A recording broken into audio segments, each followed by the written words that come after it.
श्री स्वामी समर्थ. जय शंकर. आपली कुलदेवी आपल्यावर प्रसन्न असणं हे अत्यंत गरजेचं असतं. कारण आपली कुलदेवी, आपले कुलदैवत जर आपल्यावर प्रसन्न असेल ना, तर आपल्या आर्थिक संकट किंवा जे काही घरातील ताणतणाव असतील, जे काही संकट असतील, जे काही आपल्या कामात प्रगतीमध्ये अडथळे येत असतील, प्रत्येक गोष्टीत काही ना काही त्रास हा आपल्याला होत असतो.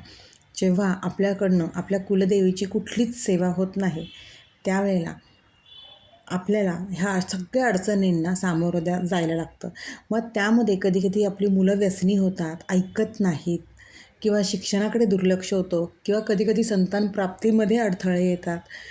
बऱ्याचशा गोष्टींना आपल्याला खरंच सामोरं जायला लागतं. यामुळेच आपली कुलदेवी नेहमी प्रसन्न ठेवावी. तिचा मान सन्मान हा वर्षातनं एकदा तिच्या मूळ पीठावर जाऊन करणं गरजेचंच असतं. कारण का बघा ना, बऱ्याच वेळेला आपण कमवतो, कष्ट घेतो, पण तो पैसा येतो आहे कुठं, जातो कुठे तेही कळत नाही. अजिबात आपल्याकडे पैसा टिकत नाही. कर्ज झालेलं असतं, हप्ते फेडून पण नाकी नऊ आलेले असतात. पगार जसा येतो तसा तो आपली आर्थिक खर्चामध्ये असणं गरजेचं असतं.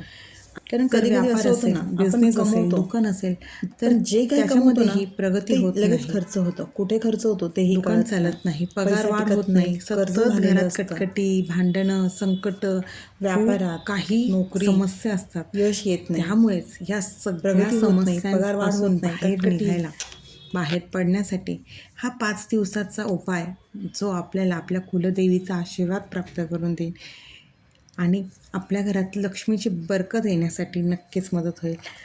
तो उपाय म्हणजे काय? तर हा उपाय 5 पौर्णिमा करायचा आहे. 5 पौर्णिमा जर नित्यनेमाने, विश्वासाने आणि मनोभावाने आपण जर केला, तर नक्कीच आपली कुलदेवी प्रसन्न होईल.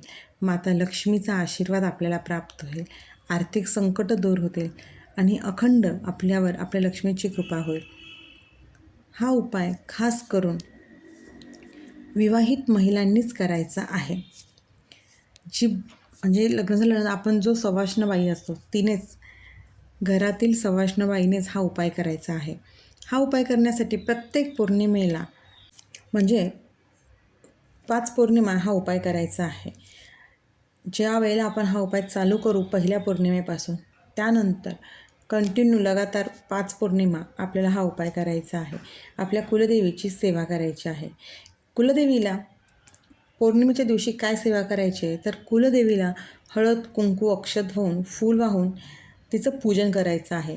गोडधोड नैवेद्य पौर्णिमेच्या दिवशी आपल्या कुलदेवीला दाखवायचं आहे. त्यासोबतच कोणत्याही आजूबाजूच्या किंवा तुमच्या नातेवाईकाला, कोणत्याही एखाद्या सवाष्ण स्त्रीला घरी बोलवायचं आहे आणि तिलासुद्धा जो काही आपण नैवेद्य केलेला असतो गोडाधोडाचा, तो नैवेद्य म्हणजेच तिला जेवायला द्यायचा आहे.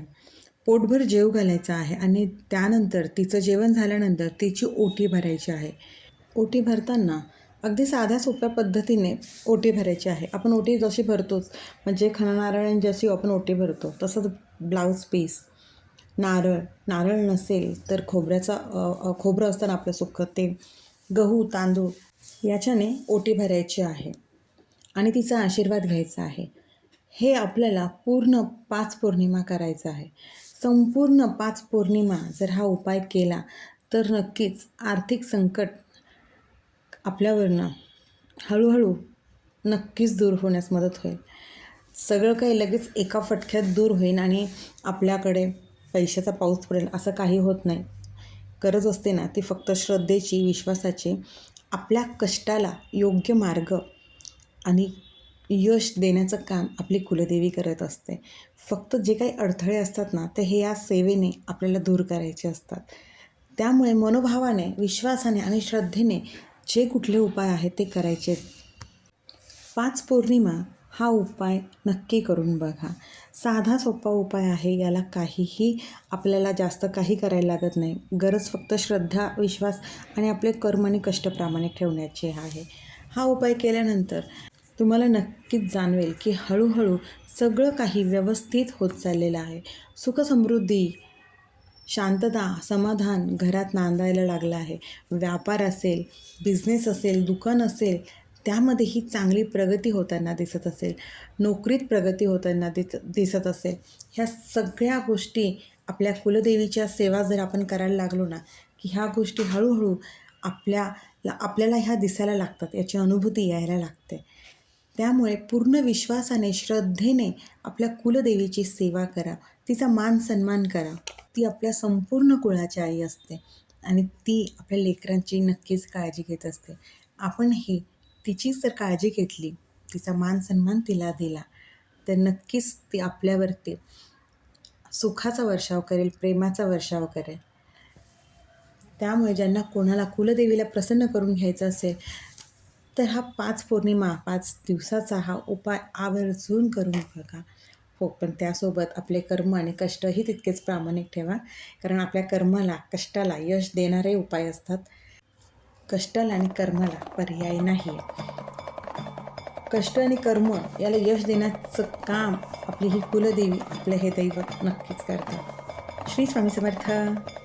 सर्व मंगल्ये मांगल्ये शिवे सर्वार्थ साधके शरण्ये त्र्यंबके गौरी नारायणी नमोस्तुते.